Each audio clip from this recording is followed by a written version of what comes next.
কোন ছেলে যদি ডিজে বাজিয়ে বক্স বাজিয়ে পহেলা জানুয়ারি পালন করে, তাহলে কিয়ামতের দিন মুহাম্মদ সাল্লাল্লাহু আলাইহি ওয়াসাল্লাম বলেছেন, কুল্লুকুম রাইন ওয়া কুল্লুকুম মাসউলুন আন রায়াতিহি।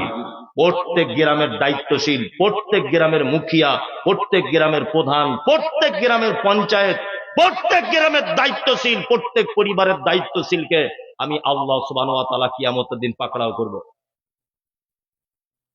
আপনার ছেলে যদি এই পাপে লিপ্ত হয়, অবশ্যই আপনাকে কিয়ামতের মাঠে আসামির কাঠগড়াতে দাঁড় করানো হবে। এই গ্রামে যদি পয়লা জানুয়ারিতে কোনো রকমের কিছু বাজে, অবশ্যই এই গ্রামের যিনি মুখিয়া আছেন, প্রধান আছেন, পঞ্চায়েত আছেন, যিনি দায়িত্বে আছেন, কিয়ামতের দিন ওনাকে আসামির কাঠগড়াতে দাঁড় করানো হবেই, কোনো ভুল নেই। এ কথা মুহাম্মদ সাল্লাল্লাহু আলাইহি ওয়াসাল্লাম বলেছেন। ইনশাআল্লাহ আমরা এই ব্যাপার থেকে নিজেদের বাচ্চাদেরকে হটিয়ে রাখবো ইনশাআল্লাহ। চলুন, 31st নাইট হারাম, সব হারাম, এগুলো ইহুদি খ্রিস্টানদের তৈরি করা। এই থেকে আমরা নিজেকে হটিয়ে রাখবো ইনশাআল্লাহ, ইনশাআল্লাহ, ইনশাআল্লাহ। গ্রামগঞ্জে প্রত্যেক আপনাদের ভাষাতে মুখিয়া বা দায়িত্বশীল যারা আছে, আল্লাহ নবী বললেন, কোন মানুষ যদি একবার যদি নেশার জিনিস যদি পান করে, 40 দিন যাবত তার কোন ইবাদত আল্লাহর দরবারে গ্রহণ করা হবে না। সাহাবীরা বলছেন, আল্লাহর নবী, লোকটা যদি তওবা করে নেয়, নবীজি বলছেন তার তওবাকে কবুল করা হবে।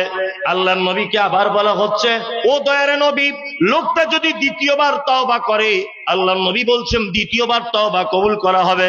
আবার সাহাবীরা বলছেন, আল্লাহর নবী, লোকটা যদি তৃতীয়বার নেশার জিনিস যদি পান করে, তাহলে কি তার তওবা আরো কবুল হবে? আল্লাহর নবী বলছেন, একবার তার তওবা কবুল করা হবে, দুইবার তার তওবা কবুল করা হবে, তিনবার তার তওবা কবুল করা হবে, কিন্তু তারপরে শুনে রেখে দাও, ওই লোকটাকে জাহান্নামের ভিতরে ঢোকানো হবে। আর জাহান্নামে একটা খাদ্য আছে, তার নাম হচ্ছে তিনাতুল খাবাল। সাহাবীরা বলছেন, আল্লাহর নবী, তিনাতুল খাবাল খাদ্যটা কেমন? তখন বিশ্ব নবী বলছেন, তিনাতুল খাবাল হচ্ছে ওই খাদ্যটা যেটা জাহান্নামীদের রক্ত আর পুঁজ দিয়ে তৈরি করা হয়। জাহান্নামে একটা জাহান্নামী পিপাসায় কাঁদবে, আর ওই জাহান্নামীকে দেওয়া হবে কি কি রক্ত আর পুঁজ দিয়ে তৈরি করা, কি রক্ত আর পুঁজ দিয়ে তৈরি করা শরবত। তার মানে নেশার জিনিস যারা খায় তাদেরকে জাহান্নামে ঢোকানোর পরে রক্ত আর পুঁজের শরবত দেওয়া হবে। এরপরেও ছাড়া যাবে? জাহান্নামে যাবো, তবুও ভালো, বিড়ি ছাড়তে পারবো না। এরকমই তো ব্যাপার, ব্যাপার নয় ব্যাপার। আল্লাহ তুমি আমাদেরকে হেফাজত করো, আমিন আমিন। অল মাইসির, জুয়ো খেলা হারাম। অল আনসাব, দেবদেবীর পূজা করা হারাম। আজলাম, গণকের কাছে যাওয়া, ভাগ্যর ব্যাপারে কারো কাছে জানতে যাওয়া, এটা হারাম। বর্তমান বাজারে এগুলো চলছে না? চলছে কি চলছে না? এর কাছে হাত দেখাতে যাচ্ছে, কারো কাছে কিছু জানতে যাইছে না, এটা হারাম। আল্লাহ তাআলা বলছেন, রিজসুম মিন আমালিশ শাইতান, এগুলো হচ্ছে শয়তানদের কাজ, শয়তানদের কাজ।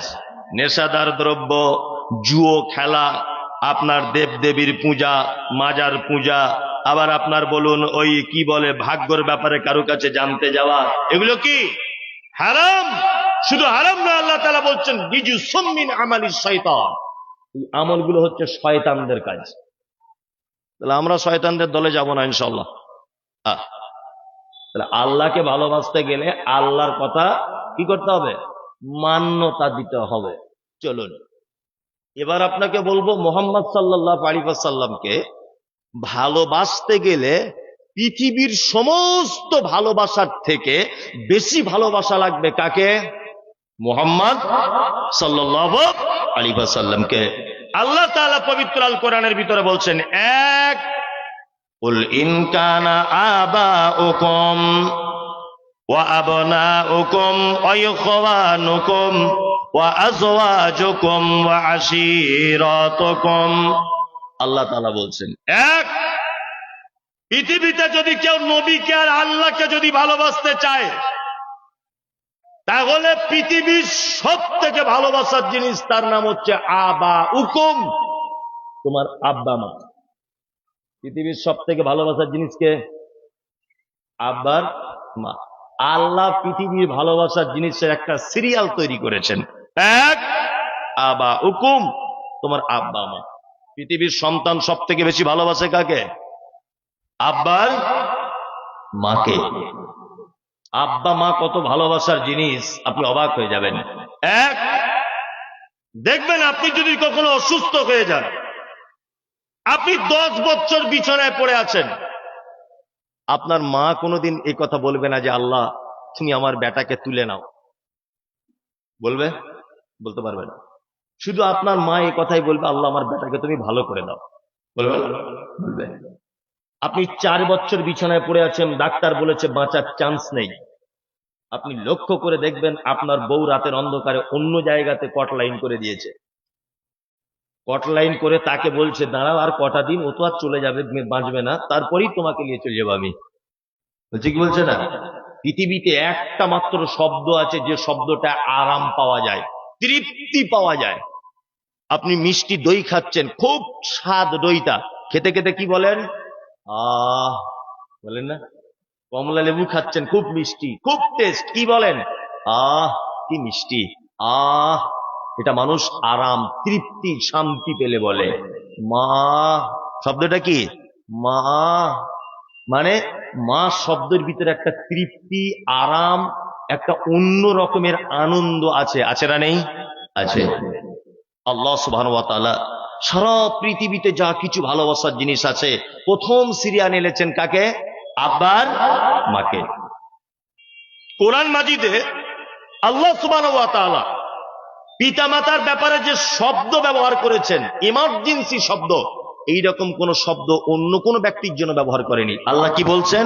উফিউ ওয়ালা তানহারহুমা, তোমার মায়ের সঙ্গে তোমার আব্বার সঙ্গে এমন কথা বলে দিও না যে তোমার আব্বা মা তোমার কথাতে শব্দটুকু যেন বলে না দেয়। তবে আমাদের পিতামাতাদেরও বর্তমানে কিছু দোষ ত্রুটি আছে। ও পিতামাতা বলে যে লাল সাহেব তা নয়, কিন্তু আমাদের পিতামাতাদের কিছু দোষ ত্রুটি আছে। আছে না নেই? আছে, অনেক দোষ ত্রুটি। 1 নম্বর দোষ, 2 চোখে 2 রকম বিচার করে অনেক আব্বা মা, করে না? জমি জায়গা ভাগ করার সময় দেখবেন ছোট বেটাকে 2 শতক বেশি করে দিয়েছে। আর ভাইগুলো জিজ্ঞাসা করছে কি ব্যাপার, ওকে 2 শতক বেশি দিয়ে দিলে? তখন বলছে না ওর কাছেই তো খাচ্ছি, তোরা তো কেউ খেতে খেতে কম দিস, তোর বউ ঝগড়া করে ওই জন্য ওকে 2 শতক বেশি করে দিয়েছি, ও মরণ পর্যন্ত দেখবে। এই তোমার 8-3টে বেটা তোমাকে যে দেখে না, এর জন্য ও আল্লাহর কাছে জবাবদিহিতায় বসবে, ও আল্লাহর কাছে বসবে, হিসাব দিবে। তুমি কেন দুনিয়াতে তার মিরাজ থেকে তুমি কেন কম দিতে গেলে? এটা হারাম।